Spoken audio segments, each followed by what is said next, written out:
રાજુભાઈ, કેમ આ નિર્ણય? આમ તો ખેડૂતો માટેની લડાઈ 2017-18થી લડતો. આમ આદમી પાર્ટી જોઈન કરી 2021-22થી. 2017-18થી લઈ 2025 સુધી જે છેલ્લે હળદરની ઘટના ઘટી ત્યાં સુધી જ્યારે પણ ખેડૂતોએ અવાજ કર્યો છે, જ્યારે પણ ખેડૂતને મદદની જરૂર પડી છે, ત્યારે નિસ્વાર્થ ભાવે હંમેશા ખેડૂતો માટે અવાજ ઉઠાવ્યો, ખેડૂતો માટે ધરણાઓ કર્યા, ખેડૂતો માટે રેલીઓ, ખેડૂતો માટે આંદોલનો કર્યા.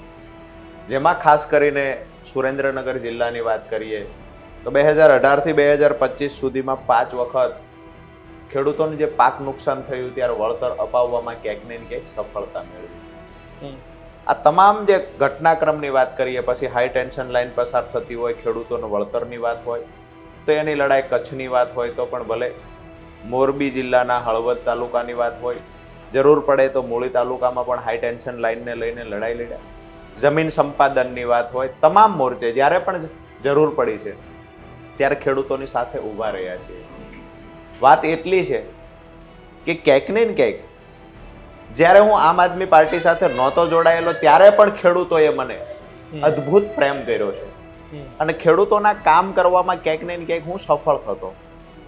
જ્યારથી આમ આદમી પાર્ટી જોઈન કરી ત્યાર પછી પણ જ્યારે ખેડૂતોને મદદની જરૂર પડી છે ત્યારે મેં પાર્ટીનો ખેસ ખીતીએ ટીંગાડીને ખેડૂતોની સાથે ઊભો રહ્યો છું. મારા જીવનમાં પ્રાયોરિટી ખેડૂત હતી, બીજા નંબર પર આમ આદમી પાર્ટી.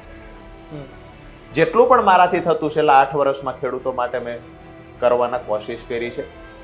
જેમાં ટ્રાન્સફોર્મર ખેડૂતને સમયસર ન મળતું હોય, ખોટા કોઈને બિલ આવ્યા છે, મીટરના પ્રોબ્લેમ હોય છે, સમયસર કનેક્શન નથી મળતું, આ પ્રશ્નો હોય ત્યારે હું લગભગ અઠવાડિયામાં 2 થી 3 વખત પીજીવીસીએલની ઓફિસોના ઘેરાવ કરવો, પીજીવીસીએલ ઓફિસ રજૂઆત કરવી. સ્માર્ટ મીટરના મુદ્દે જ્યારે બોલવાની વાત આવી તો એ મુદ્દે પણ ખેડૂતોને ખેતરે સ્માર્ટ મીટર ન લાગે એના માટે જેટલી લડાઈ લડાતી એટલી લડ્યા છીએ. પણ ક્યાંક ને ક્યાંક હળદરની ઘટના પછી મને એવું લાગ્યું કે રાજકીય પાર્ટીઓની જે લડાઈ છે એનો ભોગ અમારો ખેડૂત બને છે. ખેડૂતોના ભોગે ક્યારેય પોલિટિક્સ ના થવું જોઈએ. તો મને એવું લાગ્યું કે માત્ર ખેડૂત આગેવાન બની ખેડૂતોના પ્રશ્નનો સોલ્યુશન લાવવા માટે જે રજૂઆત કરતા એ જ બરાબર છે.